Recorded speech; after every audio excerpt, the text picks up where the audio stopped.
Muito bem, meus amigos, vamos lá, iniciando aqui o nosso estudo de hoje. Sexta-feira, estudo da nossa Revista Espírita.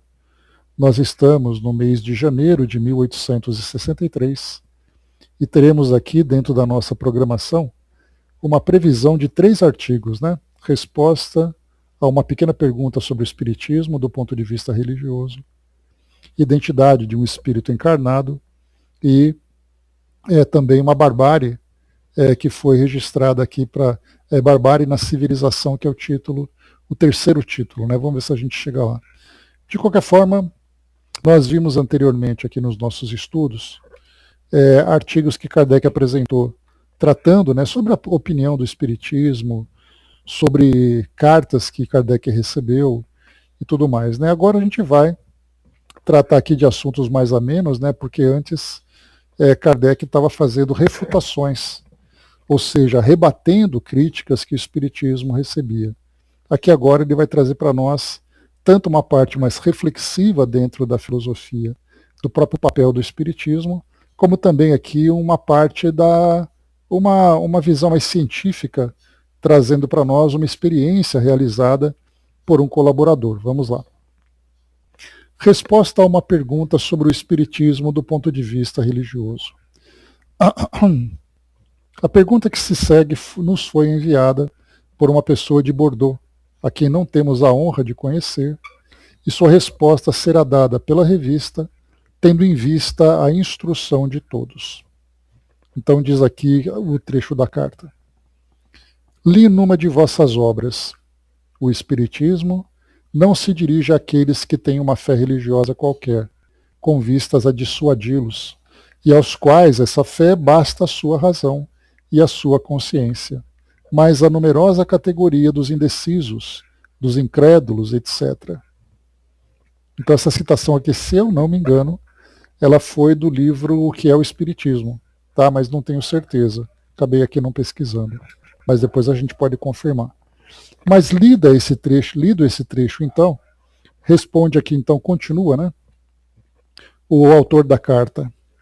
Então, Kardec dizia naquele momento, em que dizia que o Espiritismo não tem a pretensão de atingir, influenciar ou transformar a opinião de pessoas que têm as suas próprias religiões. Eu tenho a minha religião, para mim basta.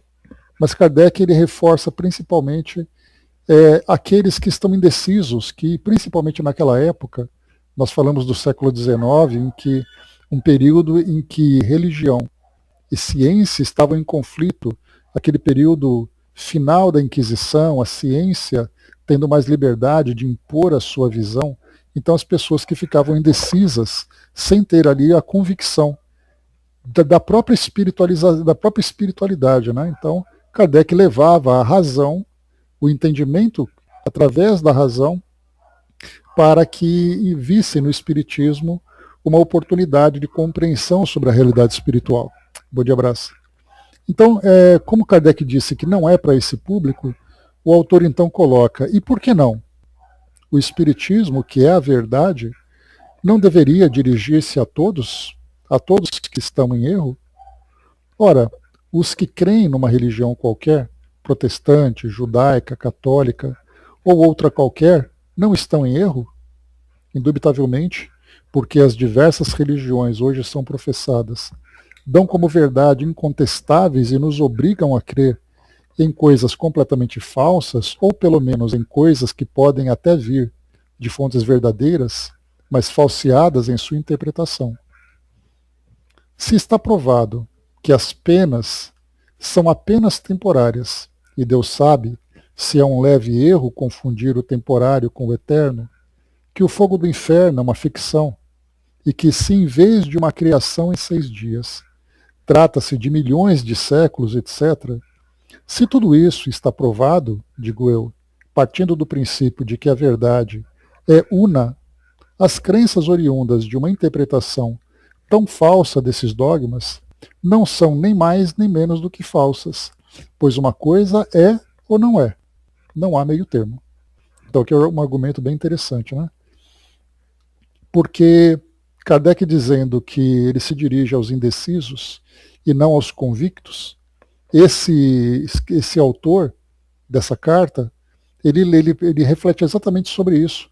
Mesmo aqueles que estão convictos numa ideia que o próprio mundo espiritual traz para nós como equivocado, mal interpretado, não seria também justo fazer com que esses, através dessas reflexões, tivessem uma visão mais correta do mundo espiritual?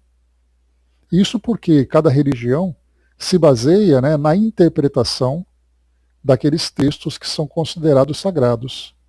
Então, nós chegamos até a conversar sobre isso em outra oportunidade, sobre o modo como as religiões são criadas, né? Então, de um modo geral, nós temos textos que são recebidos através de inspirações, textos que chegam através de uma visão que tiveram do mundo espiritual e, portanto, são textos considerados sagrados, recebidos transmitidos por deuses, por anjos, por entidades diversas. Os encarnados, então, pegam esse conteúdo e fazem a sua interpretação. Isso aconteceu com o cristianismo, isso aconteceu com o hinduísmo, isso aconteceu com a religião judaica e dentre outras religiões também. Então, através de um texto, se elabora uma religião. O Espiritismo foi o contrário. Através das orientações que chegaram, se elabora uma religião. Então, ou seja, você interpreta, forma a sua religião e você cria os seus dogmas.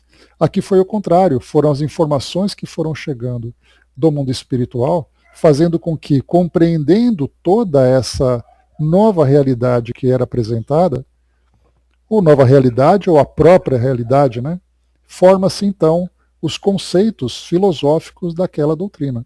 Então, enquanto todas partem da religião para a crença, o Espiritismo vem da crença para a doutrina, para a compreensão da filosofia.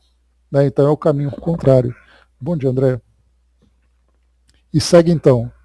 Por que então o Espiritismo não se dirige também a todos os que acreditam em absurdos para dissuadir, como aos que em nada creem ou que duvidam, etc. Então esse trecho aqui foi tirado daquela carta. Kardec achou muito oportuna essa pergunta, né? Por que se dirigir àqueles que não sabem e não se dirigir àqueles que pensam que sabem, né? Aqui seria até uma certa pretensão, né, usar esse argumento, pensar que sabem, né, porque acreditam dentro daquilo que aquela base dogmática trouxe, mas não significa que aquilo esteja dentro da realidade, né? Até porque aqui, como foi mencionado, a questão das penas eternas. Se você é um pecador, você vai então para o mundo espiritual a partir da morte, e ali então o seu destino é selado para uma plenitude eterna ou para um tormento eterno, né? Enquanto ali existe aquela outra religião, no caso do cristianismo, que traz ali o meio termo, que é o purgatório, aquele período de espera para que as coisas vão se definindo no momento justo, que é o juízo final. O juízo final nada mais é do que o julgamento final. Então, cada uma trazendo a sua visão, e depois os espíritos dizem que essas penas não são eternas, que elas são temporárias, né, até o momento em que o espírito, partindo ali para a sua redenção, através do trabalho, através do conhecimento, através da correção, ele retoma o seu destino para a felicidade plena da criatura, e não simplesmente acreditar naqueles seres que são criados à parte. No caso dos demônios, naquela força demoníaca, naquela força suprema do mal que é representada pelo diabo, a ideia de uma existência única, enquanto que a reencarnação traz para nós a oportunidade de crescimento progressivo e contínuo, né? Então tudo isso vai trazendo para nós, a partir dos ensinamentos que os espíritos trazem, colocando em xeque exatamente aqueles dogmas que são imutáveis, fazendo com que nós reflitamos. Enquanto eu interpreto dessa forma, considerando aqueles textos como sagrados, a realidade das comunicações, a realidade que chega do mundo espiritual, traz para nós uma outra visão. Então, por que não questionar? Então, a fé cega é aquela que se fecha, e a fé racional é aquela que debate, que analisa, né? Bom dia, Marion. Pois é, tem vários, né, Brás? Então, assim, tem desde aqueles que eram mais sérios, aqueles que eram viciosos. Então, personalidades diversas, né? Vamos lá, continuando então, ele diz assim, agora Kardec colocando.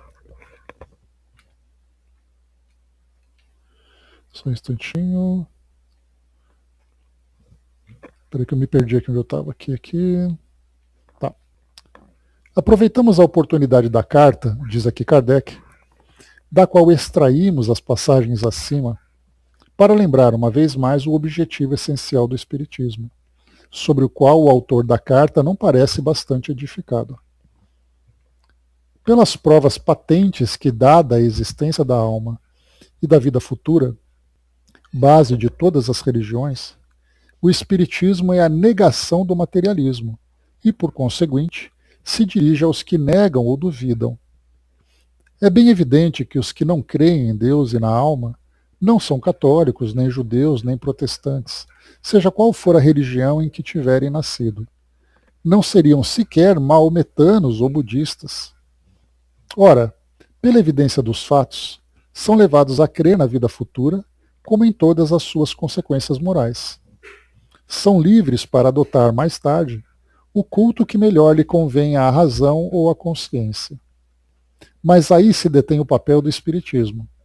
Ele é o responsável por 3/4 dos caminhos. Ajuda a transpor o passo mais difícil, o da incredulidade. Compete aos outros fazer o resto. Mas, poderá dizer o autor da carta, e se nenhum culto me convier? Muito bem. Ficai então como estáis. Aí o Espiritismo nada pode.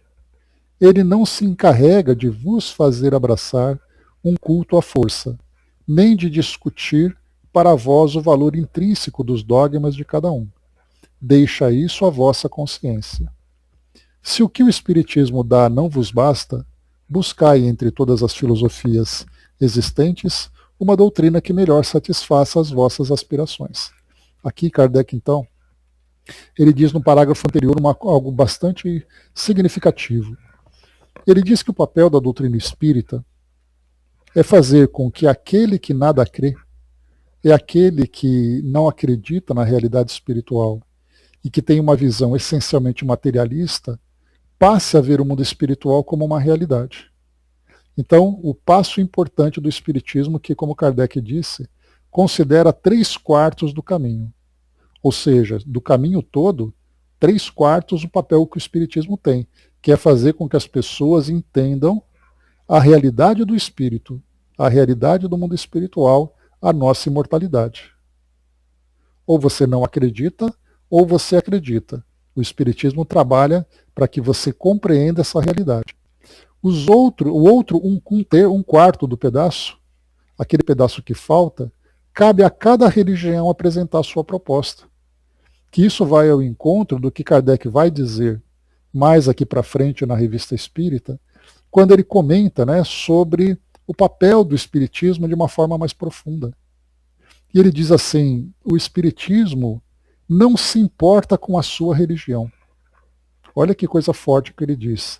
Que se nós não detalharmos isso, acaba ficando meio confuso. Como assim não se importa? O Espiritismo ele não se importa com a sua religião. Porque a sua religião vai dizer para você o modo como você se relaciona com Deus. O modo como você se relaciona com o mundo espiritual. O que o Espiritismo faz é trazer para você um entendimento sobre a forma como o mundo espiritual trabalha. Se você acredita num santo de devoção, se você acredita numa prática aqui no mundo físico que te aproxima do mundo espiritual, se você acredita numa cerimônia, num ritual que vai fazer com que você espiritualmente se fortaleça, isso é problema seu. O papel do Espiritismo é dizer, você é um espírito, você é imortal, você reencarna e você continua no mundo espiritual influenciando e aqui no mundo físico sendo influenciado. São aqueles 5 pilares que nós já conversamos, né? A crença na existência de Deus, a comunicabilidade dos espíritos, a imortalidade da alma, a reencarnação e a lei de causa e efeito.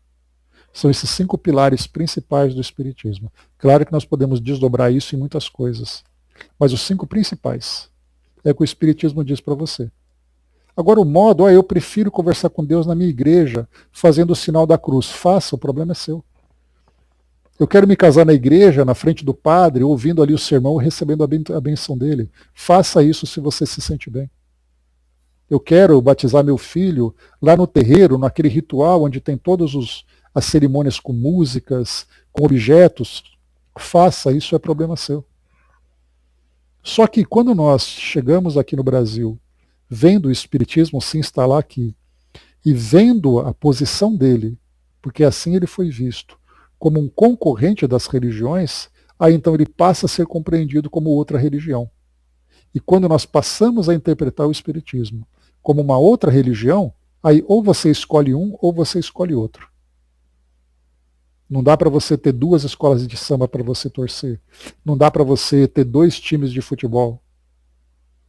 Ou você escolhe um ou você escolhe outro. Porque afinal de contas você vai dedicar toda a sua atenção, toda a sua torcida. Então o Espiritismo veio com essa ideia de trazer para nós o entendimento dessa realidade. O modo como você vai escrever, ou seja, podemos dizer que eu ensino você a escrever. O idioma que você quer aprender, você que escolhe. O importante é você ter a capacidade de se comunicar. Então Kardec diz isso. Só que para nós isso é muito confuso, porque nós somos educados, e não é de agora, a ter exatamente essa ideia de que nós precisamos ter uma religião, e essa religião é a salvadora de todas. Enquanto uma é salvadora para mim, para o outro ele vai ser salvo, para o terceiro ele vai ser salvo, e quem não for com ele vai ficar de fora. O Espiritismo vem dizer, olha, nada importa isso. Se você compreende, não é acreditar, se você compreende como as coisas funcionam, o modo como você vai se aproximar do mundo espiritual é a escolha sua. E é uma liberdade muito séria essa. Né? Dudu colocou, né, a presença dogmática de cada um está representada na fé de cada pessoa. Porque os dogmas são as nossas verdades. Né? O Espiritismo também tem os seus dogmas. Nós já falamos sobre isso, que dogma não é algo negativo. O dogma é aquilo que faz parte da base filosófica. A mediunidade é um dogma, a reencarnação é um dogma. Então não tenhamos medo de usar essa palavra, desde que nós compreendamos. O Espiritismo pode ou não ser uma religião. Se você entender que religião é a doutrina que te aproxima da sua espiritualidade e da relação com o mundo espiritual, com Deus, com as suas divindades, então ele é uma religião. Se você disser que o Espiritismo é uma religião como as religiões tradicionais aqui do mundo, que tem sacerdotes, que tem rituais, que tem hierarquia, que tem templos religiosos, então você está equivocado com relação a isso. Então são essas diferenças conceituais que são importantes da gente compreender.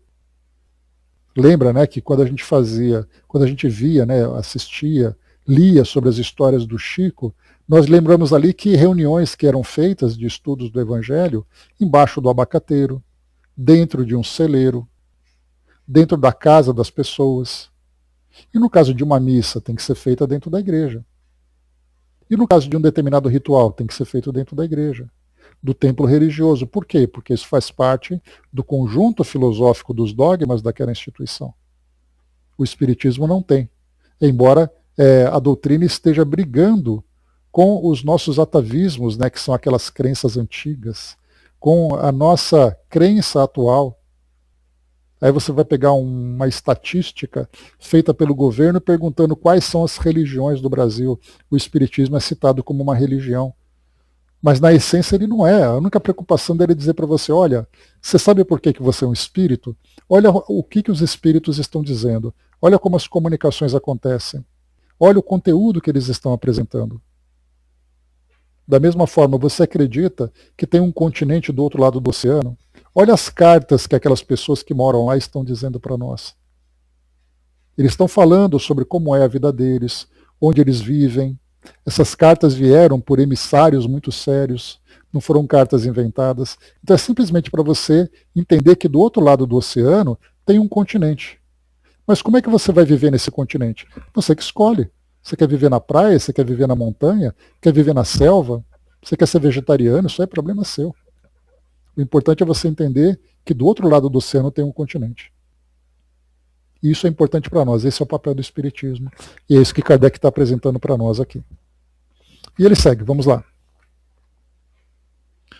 Então, como ele disse aqui para nós, né, trazer para você a conscientização e a racionalidade. Mas aí se detém o papel do Espiritismo. Ajuda a transpor o passo mais difícil, você acreditar na realidade do mundo espiritual. Compete aos outros fazer o resto. Cada religião vai apresentar a sua proposta para fortalecer o aspecto espiritual que existe dentro de cada um. Mas, como eu disse aqui para nós, né, poderá dizer o autor, e se nenhum culto me convier?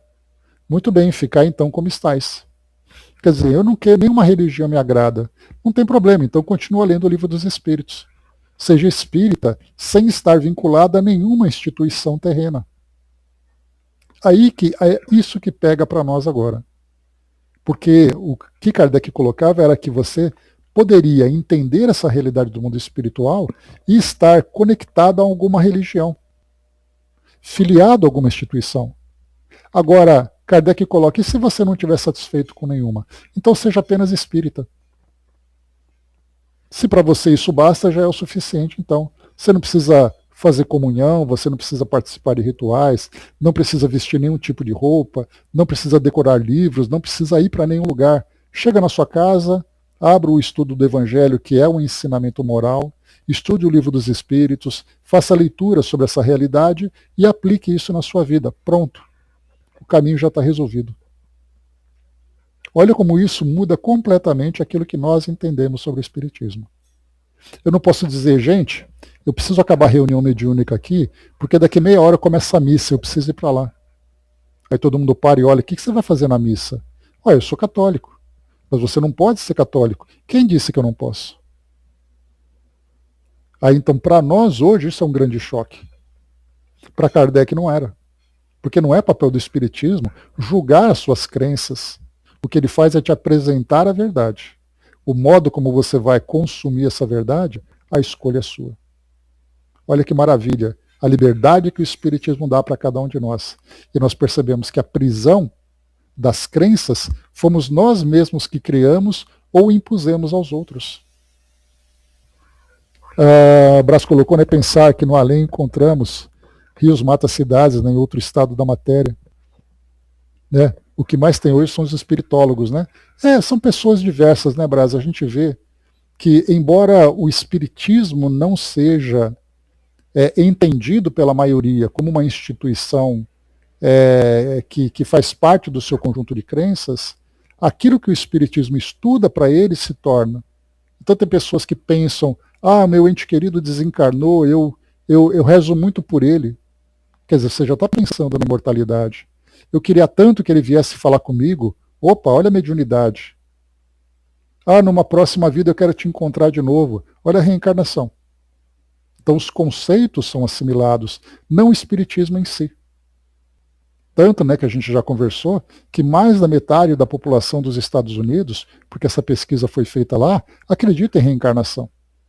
E olha que nos Estados Unidos você tem a grande maioria de igrejas evangélicas, uma grande quantidade de católicos, de judeus, de muçulmanos, pela grande presença de imigrantes naquele país. Dudu colocou, né? Portanto, respeite o bom ateu, né? Pois é. É a opinião dele, ele escolhe como ele quer viver isso. O que faz diferença para nós não é no que você acredita, é como você vive. Porque eu posso ir para o mundo espiritual como um bom ateu. E eu posso ir para o mundo espiritual como um mau religioso. Não é a crença que vai definir o meu destino. Eu posso negar completamente aquilo que as religiões me passam, mas eu sou uma pessoa generosa, uma pessoa que tem ali o amor pelo próximo, uma pessoa que é honesta, uma pessoa que é dedicada, uma pessoa que é fraterna com todo mundo, mas eu não acredito em nada. Não é que eu não acredito em nada, eu não acredito em nada daquilo que me propuseram.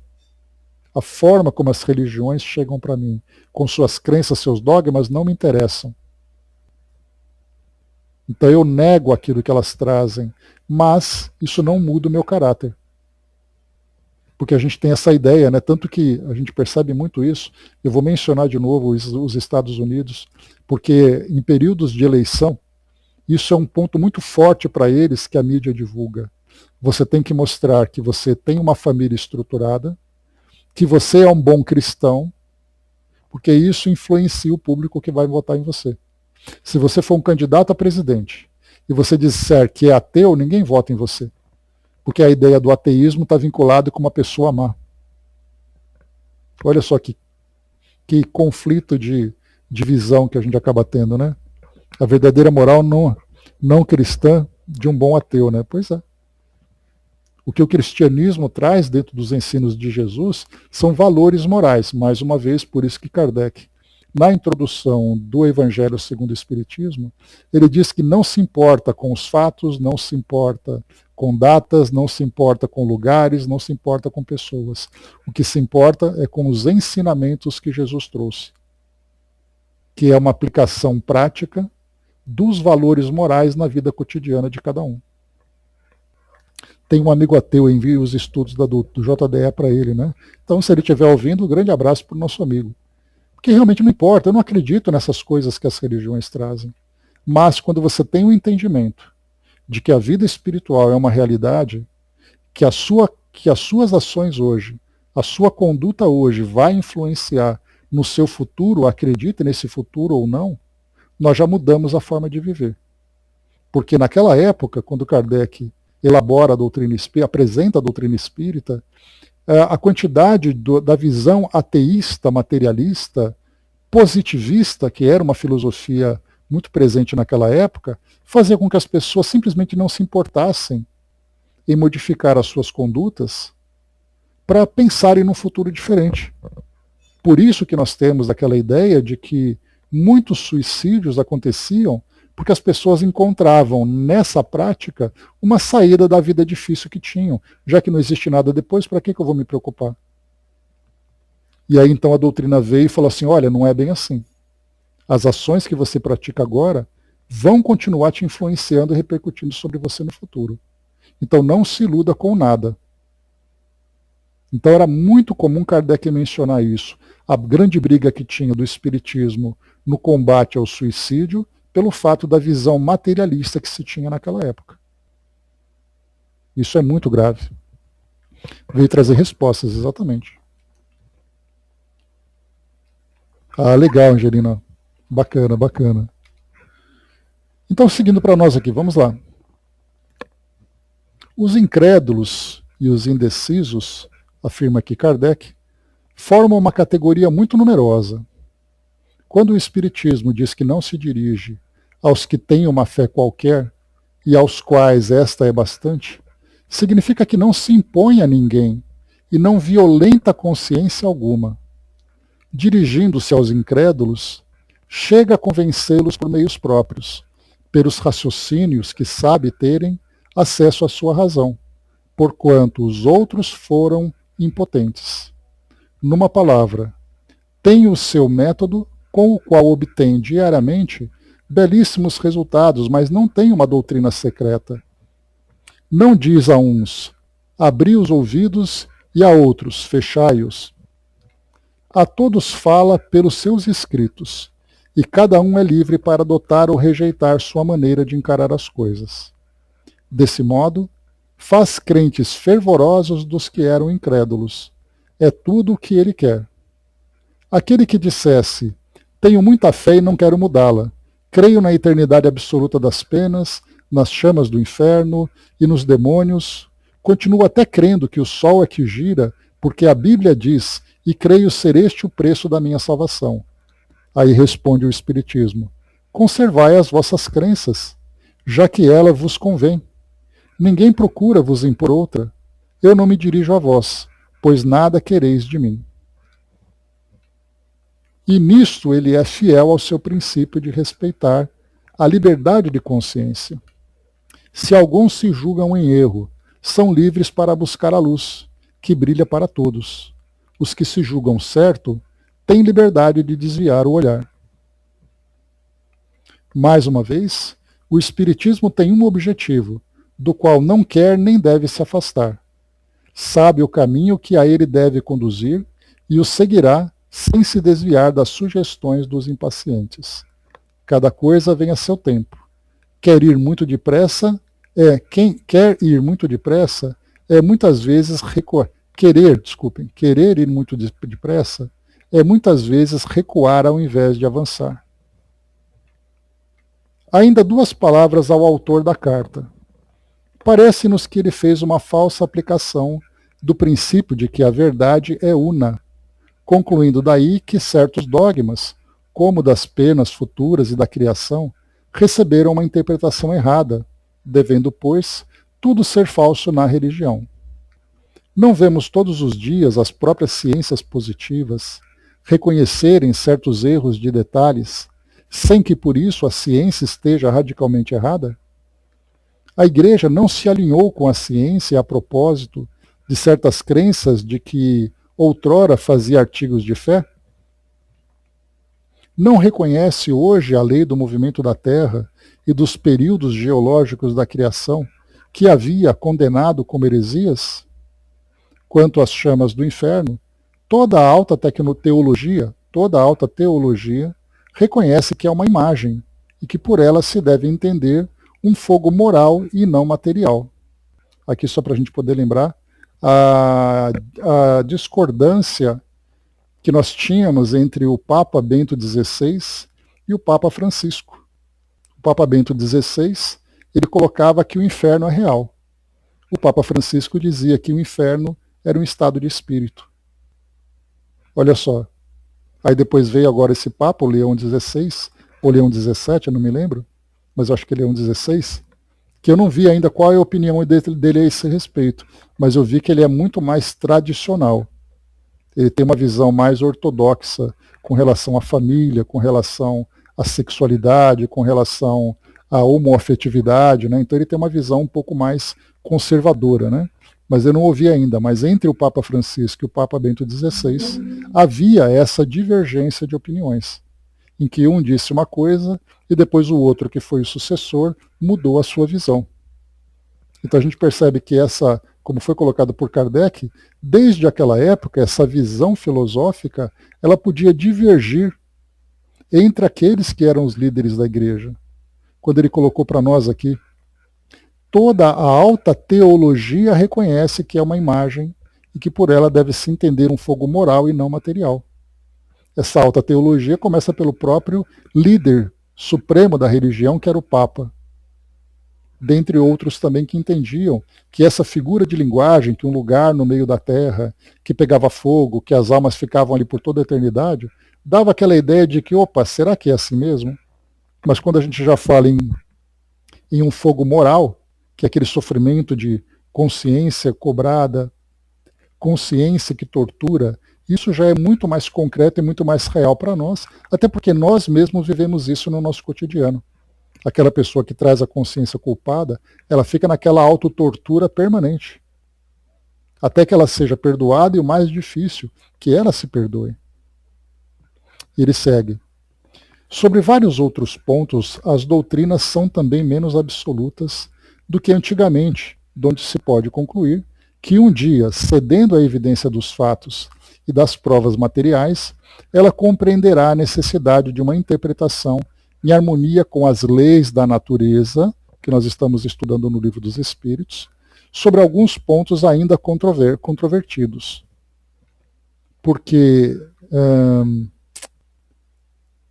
nenhuma crença poderia racionalmente prevalecer contra essas leis. Deus não pode contradizer-se, estabelecendo dogmas contrários às suas leis eternas e imutáveis. E o homem não pode pretender colocar-se acima de Deus, decretando a nulidade dessas leis. Então a gente falou sobre leis da ciência, que a cada dia vai sendo ali compreendida pelos nossos pesquisadores, pelas grandes inteligências, mas também temos as leis morais. Só que aí um pouco mais lenta é a compreensão sobre elas, né? Tanto leis morais no sentido também de trazer essas leis do mundo espiritual. Não acredito em reencarnação. Tudo bem. Eu não acredito que tenha vida fora do planeta. Tudo bem. Mas um dia tudo isso vai ser esclarecido. Não é o nosso momento ainda. Não adianta a gente querer trazer essa pretensão. O mundo espiritual, a doutrina espírita é considerada uma ciência de observação. E não uma ciência newtoniana, né? Aquela ciência que você pratica em laboratório para ver o resultado. O mundo espiritual ainda não pode ser percebido pela nossa tecnologia, para ser colocado em prática no laboratório. Mas pelos comentários, pelas orientações que chegam, pela forma como chega, porque não é a comunicação em si, é a forma como ela é obtida. Quem é o médium, qual é a instituição, em que condições, o que está sendo dito, aquilo que foi dito pode ser reforçada por outras ideias, por outras comunicações que vieram de médiums diferentes, de lugares diferentes, falando a mesma coisa. Então, quando esse método começa a ser colocado em prática, a doutrina espírita passa a usar esse método de observação para poder trazer a solidez dessas orientações. Só que para a nossa ciência hoje, o que mais vale não é um conjunto de opiniões.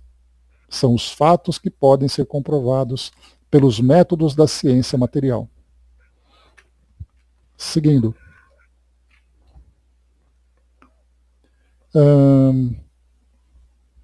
Ora, a igreja, que compreende essa verdade para certas coisas, compreendê-la-á também para outras, notadamente no que concerne ao Espiritismo, em todos os pontos fundados sobre as leis da natureza, ainda mal compreendidas, mas que se compreende cada vez melhor à medida que os dias passam. Não se deve ter pressa em rejeitar tudo, apenas porque certas partes são obscuras ou defeituosas. A esse ponto, cremos útil lembrar a fábula, a macaca, o macaco e a noz. Depois a gente lê sobre ela. Aqui tem algo interessante da gente ver. Quando Kardec fala sobre rejeitar tudo, certas partes são obscuras ou defeituosas, a gente vai ver que algumas vezes uma religião toda acaba sendo julgada pela opinião de uma pessoa. Vou criar um exemplo. Perto da minha casa tem um centro espírita e eu fui lá e percebi que tudo aquilo lá não passava de uma encenação. Então o espiritismo não presta. Fui numa igreja e encontrei ali um pastor que não me dava muita confiança, eu desconfiava dele. Então a religião evangélica não presta. Um tal padre saiu na televisão, então o catolicismo não presta. Na verdade, isso não passa de um racionalismo, não é racionalismo, é dizer, não passa de um radicalismo de nossa parte. Então, exatamente, Brás, julgo todo pela parte. E não é assim, nós temos que, se você quer analisar alguma coisa, analisa o conjunto, não analisa a parte. Dudu trouxe para nós, Ateu, quem sou, não acredito e não vejo. Sou falho, eu não acho. Acreditar em quê? Se vivo querendo, mas não sinto o tal sereno que veio mudar. O mundo que vejo, com guerras e mitos, nos deixam aflitos, são vagas e mortes. Onde está, sereno? O grande, o maior. Onde está você? Deixe-me sozinho na minha crença sem o nada, porque o meu nada ainda é melhor do que o mal que todos veem. Me deixem quietos, não vejo, não sinto, não acredito que faço melhor que os outros. Um ateu trazendo ali a sua visão. Obrigado pela participação, querido amigo. Eu até me lembro comentei com vocês já algumas vezes, um canal do YouTube voltado, o título dele acho que era exatamente isso, sou ateu graças a Deus, que é usada essa expressão, muito mais por ironia do que pela realidade. E tudo aquilo que é mostrado nos vídeos desse canal, no que eles divulgam, para fortalecer a ideia do ateísmo, são exatamente as barbáries do mundo, são as falhas das religiões. Para dizer assim, se uma guerra como essa está acontecendo, é porque Deus não existe. Se aquela religião acredita em tal coisa, é porque Deus não existe. Cheguei até a comentar com você, Dr. Drauzio Varela, ele é um ateu declarado, e num vídeo dele que ele colocou no canal que ele tem, ele comentava assim, eu sou ateu. Imaginar, por exemplo, que Jesus Cristo tenha reencarnado, tenha ressuscitado. Imaginar que Jesus Cristo nasceu sem que a fecundação tivesse para acontecer. Então nós percebemos que os argumentos que são utilizados para afirmar a ideia do ateísmo vem na crítica àquilo que a igreja apresentava, não vem pela razão, pela análise dos fatos que chegam do mundo espiritual, por exemplo, através dos fenômenos mediúnicos. Então, quando você forma a sua ideia baseado naquilo que você não acredita que alguém está dizendo para você, acaba ficando limitado. Eu não acredito em Deus porque as guerras acontecem. Calma lá. Por que as guerras acontecem? Vamos começar por ali. Quem são as pessoas que criam a guerra? Quais são as consequências da guerra? Eu não acredito naquilo que aquela religião disse. Tudo bem, mas as outras dizem diferente. Por que aquela religião é a única que tem a verdade absoluta? Então é importante pegar todo o conjunto de ideias e começar a analisar, mas a analisar com a mente aberta. E com o coração aberto também, porque se eu vou fechado, eu só vou olhar aquilo que não presta. E o que não presta, o mundo está cheio. Mas aquilo que é virtuoso e aquilo que traz para nós a realidade do mundo espiritual, aquilo também está presente. Então é importante separar, como diz o próprio Evangelho, né, separar o joio do trigo. Fazer uma seleção cuidadosa para entender como isso acontece.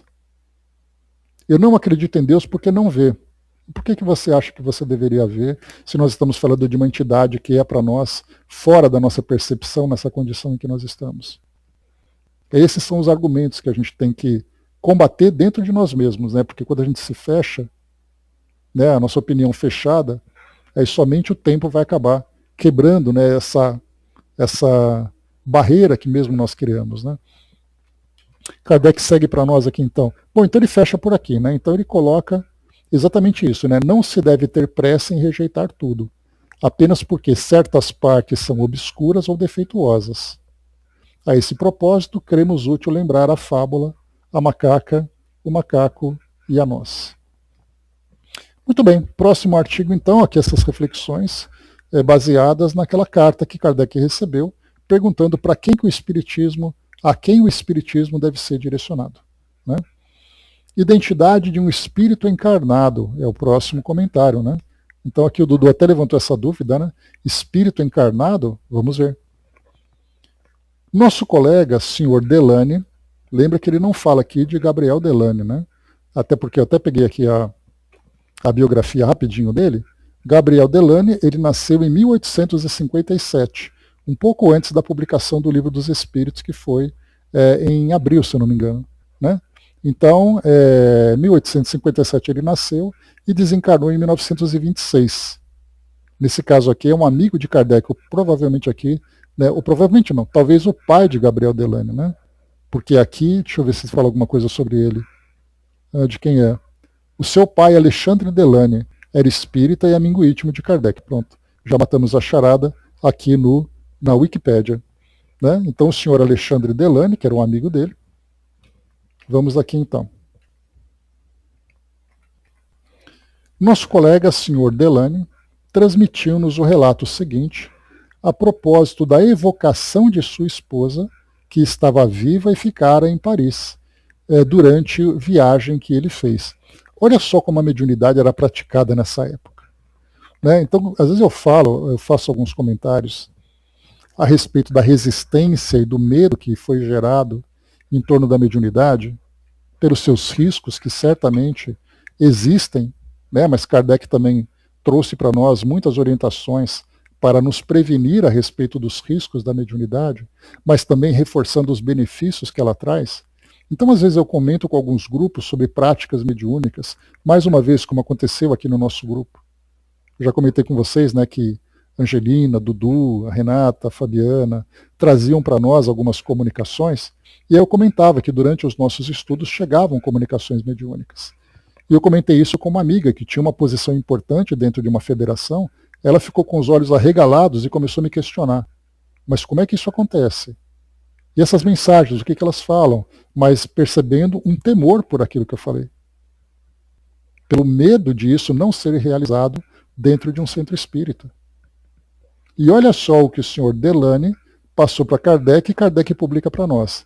Ele viaja de Paris para algum lugar, e nesse lugar, durante a viagem, naquele momento da pensão, no hotel onde ele se encontra, ele evoca a esposa dele que estava dormindo em casa. Durante uma viagem, sem aquela coisa de preciso ter uma mesa com uma toalha branca dentro de um centro espírita. O fenômeno simplesmente foi produzido porque ele sabia fazer. E hoje nós temos cursos, naquela época as pessoas não faziam curso. Hoje nós temos cursos de 5 anos, mais de 6 anos, e é curso de faculdade, né? E as pessoas simplesmente ficam limitadas pelo medo da prática mediúnica. Nós tivemos um trabalho, né, que... Né, pois é, Dudu, mas a questão de fazer evocação, você precisa ter primeiro objetivo, não pela curiosidade. Segundo, ter todos os cuidados para poder fazer isso. E ter vontade de fazer. Não tenho vontade, eu não faço. Mas você pode, posso. Tudo me é lícito, mas nem tudo me convém. Não quero fazer, não faço. Né? Eu lembro que o Reinaldo, nosso amigo querido, saudoso, que faz tempo que não aparece por aqui, quando ele desencarnou, veio um colega dizendo assim, olha, se vocês quiserem, nós organizamos uma reunião mediúnica e fazemos a evocação dele. A pergunta é, para quê? Para mostrar que sabe fazer? Se você não tem um motivo para isso, você não tem necessidade de fazer. Só para satisfazer e para experimentar. Né? Mas cadê? Cada um faz do jeito que interessa. Né? Então, todo esse tipo de cuidado que a gente tem, né? Eu até lembro, né, uma vez a gente estava entrevistando o Dudu lá no trabalho do Espiritismo.net, e o Dudu contando um pouco da sua história e tudo mais, e no final, no momento da prece, quem que aparece? Se não me engano foi o Lucas que apareceu, o Dudu? Eu não me recordo quem foi o espírito que durante o momento da prece, Júlio, né? Durante o momento da prece, o Dudu entra no transe mediúnico e o espírito faz a prece para nós.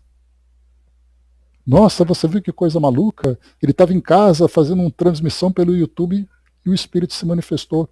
Qual é o problema? Então esse medo que foi gerado também é uma coisa que eu falo e as pessoas muitas vezes não gostam. Mas eu não estou falando daquilo que Kardec falava. A naturalidade com que a mediunidade deve ser tratada, porque a mediunidade ela é um sentido natural para nós encarnados. Você só precisa em saber fazer. Assim como a fala é um talento que nós temos, é uma habilidade que nós temos, e você tem que ter cuidado com o que você fala. Mas enfim, vamos em frente. Eu vou ler aqui apenas, por isso nós temos a Cecília e toda a comitiva que nos ajuda nesse trabalho tão importante aqui para nós. Né? Não é uma proposta de fazer um trabalho mediúnico, mas a mediunidade acontece, colaborando com o nosso trabalho. Então, vamos lá. Vamos então só fazer aqui 10 minutinhos uma introdução, depois a gente termina aqui. Identidade de um espírito encarnado. Nosso colega, o Sr. Delane, transmitiu-nos o relato seguinte a propósito da evocação de sua esposa, que estava viva e ficara em Paris, durante a viagem que ele fez. Aqui então ele é o dele, né? Em 11 de dezembro último, estando em Lille, evoquei o espírito de minha esposa às 11h30 da noite. Ela me disse que uma de suas parentas casualmente havia dormido com ela. Esse fato me deixou em dúvida e não acreditei na sua possibilidade. Entretanto, 2 dias depois, recebi uma carta de minha mulher confirmando a realidade. Remeto a minha entrevista que, posto nada contenha de particular, oferece uma prova de identidade. Estás aí, querida amiga? Sim, meu grande, era o seu termo favorito. Vês os objetos que me cercam? Vejo-os bem. Sinto-me feliz por estar perto de ti. Espero que estejas bem agasalhado. Eram 11h30, eu chegava de Arras, não havia aquecimento no quarto. Estava vestido com meu casaco de viagem e nem mesmo tinha tirado o cachecol. Estás contente por ter vindo sem corpo? Sim, meu amigo, agradeço-te por isso. Tenho o corpo fluídico, o perispírito. És tu que me fazes escrever? Onde te encontras? Perto de ti. Certamente tua mão tem dificuldade em mover-se. Estás bem adormecida? Não, ainda não muito bem. Teu corpo te retém? Sim, sinto-me que retém. Sinto-me que me retém. Meu corpo está um pouco adoentado, mas o espírito não sofre. Durante o dia tiveste a intuição de que eu te evocaria esta noite? Não. Todavia posso definir o que me dizia quando eu te veria. Nesse instante tive um acesso de tosse. Tu tosses sempre, amigo. Cuida-te um pouco. Podes ver meu perispírito? Não, só posso distinguir o teu corpo material. Tu te sentes mais livre e melhor do que com o corpo? Sim, porque não sofro mais. Numa carta posterior, fiquei sabendo que ela estava indisposta. Vês espíritos ao meu redor? Não, contudo gostaria de os ver. Tens medo de ficar só em casa? Adélia está comigo. Essa criatura, uma de nossas parentas, jamais dorme em nossa casa. Só a vemos raramente. Como é que Adélia está contigo?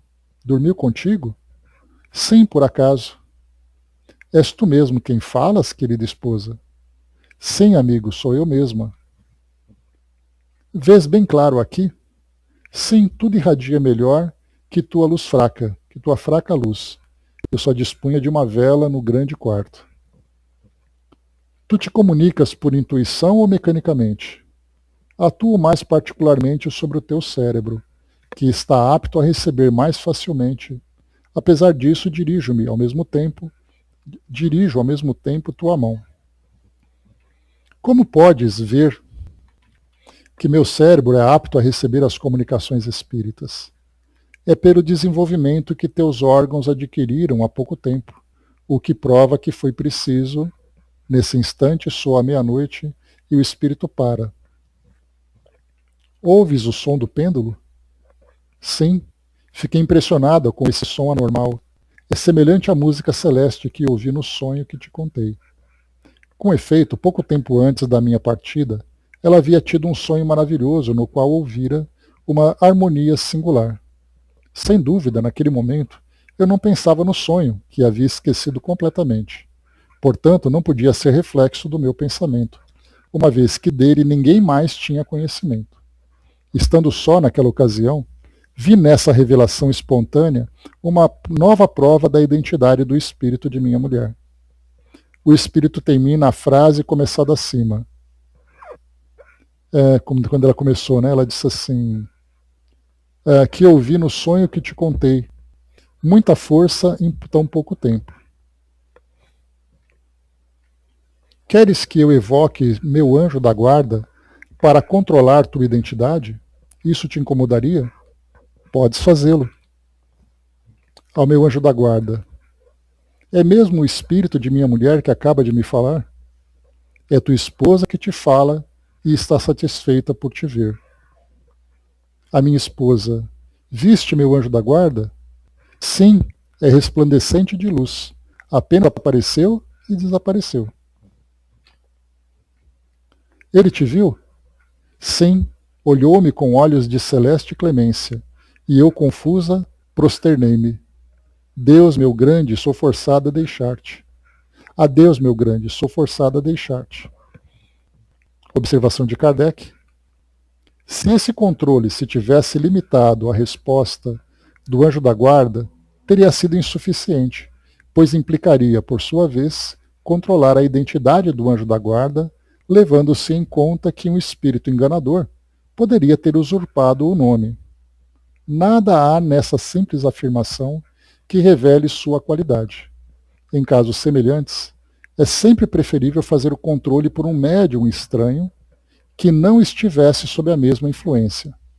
Evocar ele próprio um espírito para controlar outro nem sempre oferece garantia suficiente, sobretudo se pede permissão ao suspeito. No caso em questão, encontramos a prova na descrição que o espírito faz do anjo da guarda. Um espírito enganador não poderia ter tomado aquele aspecto celeste. Aliás, reconhece-se em todas as suas respostas um cunho de verdade que a fraude seria incapaz de simular. Nós temos aqui depois, a partir da questão 22, acontece na noite seguinte, e a gente vai deixar para estudar no nosso próximo encontro. Angelina trouxe para nós, na experiência na Terra, o importante será sempre buscar o modelo que deverá ser seguido, Jesus. A partir daí, poder-se-á ser de qualquer religiões. E conhecer a doutrina espírita faz parte de se conhecer que todos são espíritos e não corpo físico. amigo de todos, em busca de levar a luz. Né? Então, amigos aqui chegando, trazendo para nós aí a sua presença, a sua comunicação. Né? Então, mais uma vez, independentemente daquilo que o Espiritismo traz para nós, a liberdade de sermos, né, adeptos a uma religião que traga para nós esses ensinamentos que foram representados, apresentados e representados por Jesus, é o caminho para todos nós. Termos essa convicção de que nós somos espíritos e não apenas o corpo físico. E o que a doutrina espírita procura trazer para nós, o entendimento dessa grande mecânica que nós utilizamos para estar aqui no mundo físico, porém nós não somos a máquina, né? Nós utilizamos a máquina. A Andrea colocou: creio que no futuro não usaremos fios para nos comunicarmos, e sim o pensamento e perispírito que ficará treinado para fazer essas comunicações. A grande dificuldade que nós temos hoje, Andréia, que é imposta pelo próprio corpo físico, é a resistência material aqui do nosso mundo. Para que nós tenhamos essa facilidade, essa liberdade de comunicação, de pensamento a pensamento, perispírito a perispírito, vai depender que nós tenhamos um corpo mais sutil. A gente lembra que a natureza não dá saltos, né? Então, como nesse caso a natureza impõe em nós essa restrição, fazendo com que os nossos sentidos sejam limitados pela matéria, nós não podemos esperar algo que seja muito além daquilo que a mente é capaz de fazer com essas restrições. Para fazer isso, nós precisaríamos ter um corpo modificado, especialmente no caso do cérebro, né, que vem sendo estudado sobre glândulas pineais, sobre a glândula pineal, constituições orgânicas para facilitar a mediunidade, mas o próprio corpo físico faz isso. Fazendo uma pequena comparação, nós poderíamos pensar assim: quem sabe no futuro nós consigamos voar? Não, você não vai voar porque o seu corpo físico não é feito para isso. Pois é, nós não vamos conseguir nos comunicar com tanta facilidade porque esse corpo físico não foi feito para isso. Ele foi feito para limitar os nossos sentidos, para termos essa percepção do mundo com o qual nós interagimos. Então nós não podemos ir além daquilo que ele consegue fazer. Então, talvez em condições mais sutis, que talvez não seja nesse mundo, porque aqui o que impera para nós é a biologia que nós conhecemos hoje, que é a constituição que faz com que nós estejamos aqui presentes no nosso mundo físico. Então nós não podemos esperar mais do que é possível. Talvez nós tenhamos um pouquinho mais de facilidade, de sutilidade, mas é um pouco a mais do que nós temos hoje. Para que nós tenhamos essa liberdade, o nosso corpo físico deveria ser mais fluídico. Pelo menos isso é que a lógica traz para todos nós. Flor de Outono, bom dia. Pois é, só se for no pensamento, né? Dudu colocou, né? Você sabe, né? Eu me sinto ainda muito intranquilo, pensando num dia de meu desencarne, né? Quando eu chegar ao plano espiritual e ser questionado como alguém, né? Por trazer essas mensagens aqui no centro, né? E acharem que essas comunicações não foram minhas, né? E não desses irmãos da espiritualidade. Penso sempre nisso. Deve ser algo de comum, de algum espírito brincalhão, ou não, né? Não, pois é, Dudu, né? Essa insegurança que médiums têm é muito natural, né? Mas a própria condição, a própria prova, a forma como as coisas acontecem, o conteúdo que é apresentado, a gente vai extraindo pensando, bom, se eu faço muitas dessas coisas, esse é o tipo de coisa que eu não consigo fazer. E aí você vai eliminando aquilo que traz a insegurança e vai ficando com aquilo que é seguro. Né? Então isso para nós é muito valioso, até porque nós já tivemos experiências, né, de combinações de trabalhos mediúnicos que nós já fizemos, né? Comunicações que vão se complementando, espíritos que vão trazendo a mesma participação. Então não é algo assim que eu faria, já que outros também fazem, né?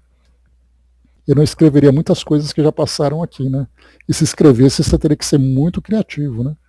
Porque, olha, são, assim, conteúdos maravilhosos, né, que nós tivemos. Mas, enfim, é isso, meus amigos. Então, nós paramos aqui nesse trecho, nessa primeira noite, né? A Angelina tem essa sensibilidade maior, né? Então, esse foi o conteúdo que nós estudamos. Primeiro, sobre a resposta a uma pergunta sobre o espiritismo do ponto de vista religioso. Kardec trouxe para nós esses esclarecimentos sobre o papel do espiritismo, né? E depois aqui a identidade de um espírito encarnado. Nós vimos então essa primeira noite, nessa primeira comunicação, com todos esses detalhes, com todos esses elementos. E como nós vimos, né, Alexandre Delany, pai de Gabriel Delany, era ali então o médium responsável por realizar esse fenômeno. No nosso próximo encontro nós veremos então a continuação desse conteúdo, tá? Que eu considero bem interessante, porque algumas vezes nós procuramos comunicação de pessoas vivas e nós temos dificuldades, né, de encontrar. E Kardec apresenta para nós aqui mais essa experiência para o nosso acervo, para deixar cada vez mais embasada, né, embasado esse tema. Então é isso, fechando por aqui, pessoal, o nosso estudo de hoje.